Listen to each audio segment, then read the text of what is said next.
তেজপুৰত আজি এক ব্যক্তিক্ৰমী ৰূপত অসমৰ মুখ্যমন্ত্ৰী হিমন্ত বিশ্ব শৰ্মাই হাতত গদালৈ শোণিতপুৰ লোকসভা সমষ্টিৰ বিজেপি দলৰ প্ৰাৰ্থী ৰঞ্জিত দত্তৰ হৈ নিৰ্বাচনী প্ৰচাৰ চলালে। মুখ্যমন্ত্ৰীগৰাকীয়ে তেজপুৰৰ ঐতিহাসিক শ্বহীদ বাকৰিৰ পৰা কোট চাৰিআলিলৈ সন্ধিয়া এখন খোলা জীপত উঠি বিজেপিৰ তালে তালে নাচি বাগি 5 কিলোমিটাৰ পথৰ দুয়োকাষে অপেক্ষাৰত জনতাক হাত জোকাৰি সম্ভাষণ জনায়। ৰোড শ্ব'ত মুখ্যমন্ত্ৰীগৰাকীৰ সংগ দিয়ে প্ৰাৰ্থী ৰঞ্জিত দত্ত, মন্ত্ৰী অশোক সিংহল, বিধায়ক পৃথ্বীৰাজ ৰাভা, কৃষ্ণ কমল তাঁতী, বিজেপিৰ জিলা সভাপতি দীপমল শইকীয়াৰ ধৰি নেতা কৰ্মীসকলে। নহয়, আমি বিহু নাচক লৈ গিনিজ ৱৰ্ল্ড ৰেকৰ্ডহে কৰোঁ। মোৰ লগত সেইটোত কম্পিটিশ্যন কৰক না। আজি যে বিশ্বৰ দৰবাৰত আমি যে বিহুক লৈ গ'লো, গিনিজ ৱৰ্ল্ড ৰেকৰ্ড হ'ল। 12,500 বিহুৱতীয়ে নাচিলে। অখিল গগৈয়ে সপোনতো ভাবিছিল যে অসমে ইমান ওপৰত যাব পাৰে। অখিল গগৈয়ে সপোনতো ভাবিছিল লাচিতৰ 145 ফুটৰ প্ৰতিমা হ'ব পাৰে। অখিল গগৈয়ে সপোনতো ভাবিছিল যে ইউনেস্কো বিশ্ব ঐতিহ্য হ'ব পাৰে। এই অখিল গগৈ জাতীয় মানুহবিলাকে অসমক পিছুৱাব খোজে, অসমক ধ্বংস কৰিব খোজে, আন্দোলনমুখী কৰিব খোজে। আৰু ৰাইজে আজি তাৰ প্ৰত্যুত্তৰ দিছে চিঞৰি চিঞৰি যে আমি হিমন্ত বিশ্ব শৰ্মাৰ লগত আছো, নৰেন্দ্ৰ মোদীৰ লগত আছো, আমি কোনো অখিল গগৈৰ লগত নাই। গগৈ আমাৰ লগত 6 গগৈ আছে। কমল গগৈ, পবিত্ৰ মাৰ্ঘেৰিটা গগৈ, তৰংগ গগৈ, আমাৰ লগত গগৈ বেছি আছে। চব নামাজ অসমত চলি আছে আৰু চলি থাকিব। তেনেকে মন্দিৰো চলি আছে, চলি থাকিব।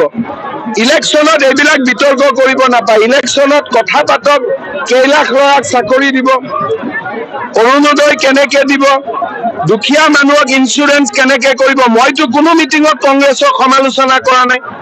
এখন মিটিঙতো মই কংগ্ৰেছৰ নাম লোৱা নাই। কাৰণ ইলেকশ্যন মোৰ বাবে এটা আধ্যাত্মিক যাত্ৰা।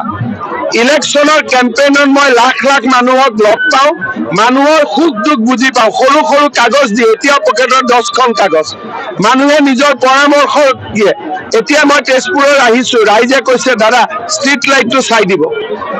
ইলেকশ্যন হৈছে মোৰ কাৰণে মানুহক জনাৰ এটা আধ্যাত্মিক যাত্ৰা, মানুহৰ সমস্যা বুজাৰ এটা আধ্যাত্মিক যাত্ৰা। সেইকাৰণে মই কোনো সভাত ৰাহুল গান্ধীৰ নাম লোৱা নাই, কোনো সভাত মই গৌৰৱ গগৈৰ নাম লোৱা নাই, কোনো সভাত অখিল গগৈৰ নাম লোৱা নাই। আপোনালোকে নাম ললেহে মই নাম লওঁ, নহলে মোৰ কোনো সভাত মই কংগ্ৰেছৰ নাম দূৰলৈকে নলওঁ। ধুবুৰী ৰকিবুল হুছেইন জিকিলে ভাল পাওঁ, গড়বিলাক বাচি যাব। আপ মানে কি,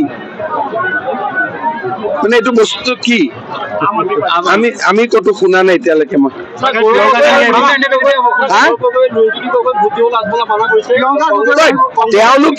তেওঁলোকে ভোট দিব মানা কৰে, ভোট দিব মানা কৰে, কিন্তু আজমলে গোটেই কেইখন আসনতে কিয় টিকট নিদিলে? বৰপেটাত কিয় কেণ্ডিডেট নুঠালে? কাজিৰঙাত কিয় কেণ্ডিডেট নুঠালে? আজমলৰ ভোটবিলাক ক'ত যাব? বিজেপিততো নাহে। অভিযোগ কি কৰিব? তেওঁলোকে আজমলে কেণ্ডিডেট কিয় নিদিলে? বৰপেটাত আজমলে কাজিৰঙাত কেণ্ডিডেট কিয় নিদিলে? আজমলে তেজপুৰত কিয় কেণ্ডিডেট নিদিলে? কাক সহায় কৰিবৰ কাৰণে কেণ্ডিডেট নিদিলে? এইবিলাক সাধু কথা আমাক ক'ব, বুজাব নালাগে।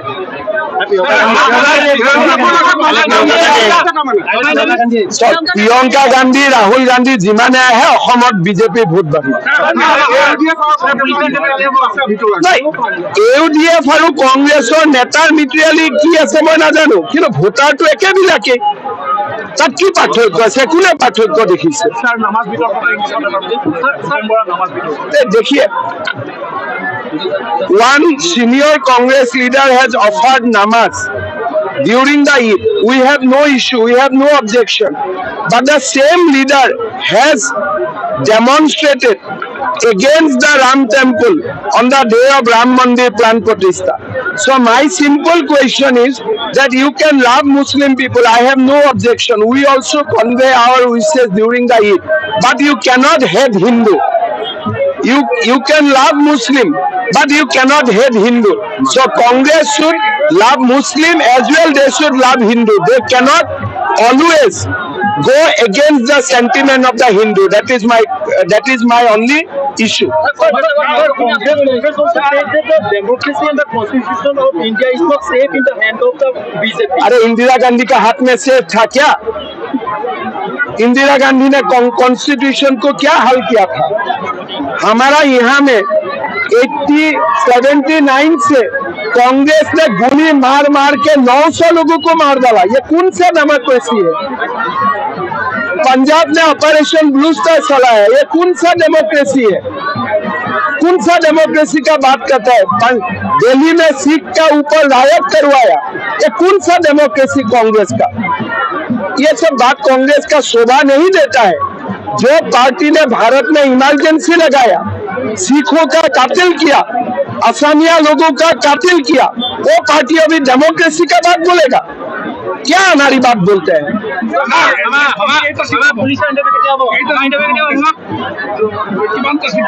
मैं कलो ना मैं सभ्यता কাৰণে লাগি আছো 13টা সিটটো পামেই.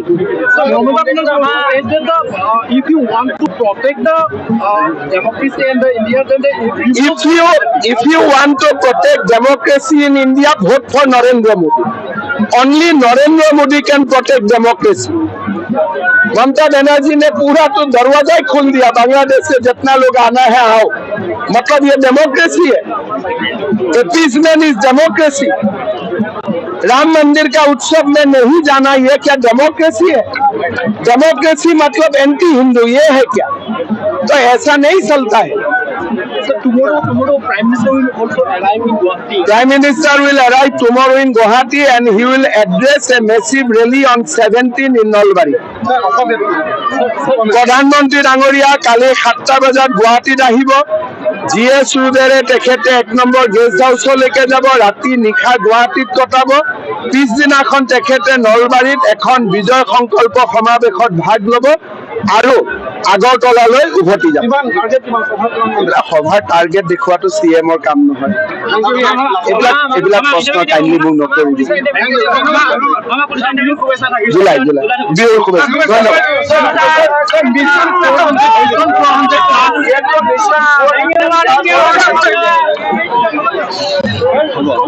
তেজপুৰৰ পৰা ৰবীন্দ্ৰ বৰাৰ প্ৰতিবেদন, টকশ্বক 24 ইণ্ডিয়া.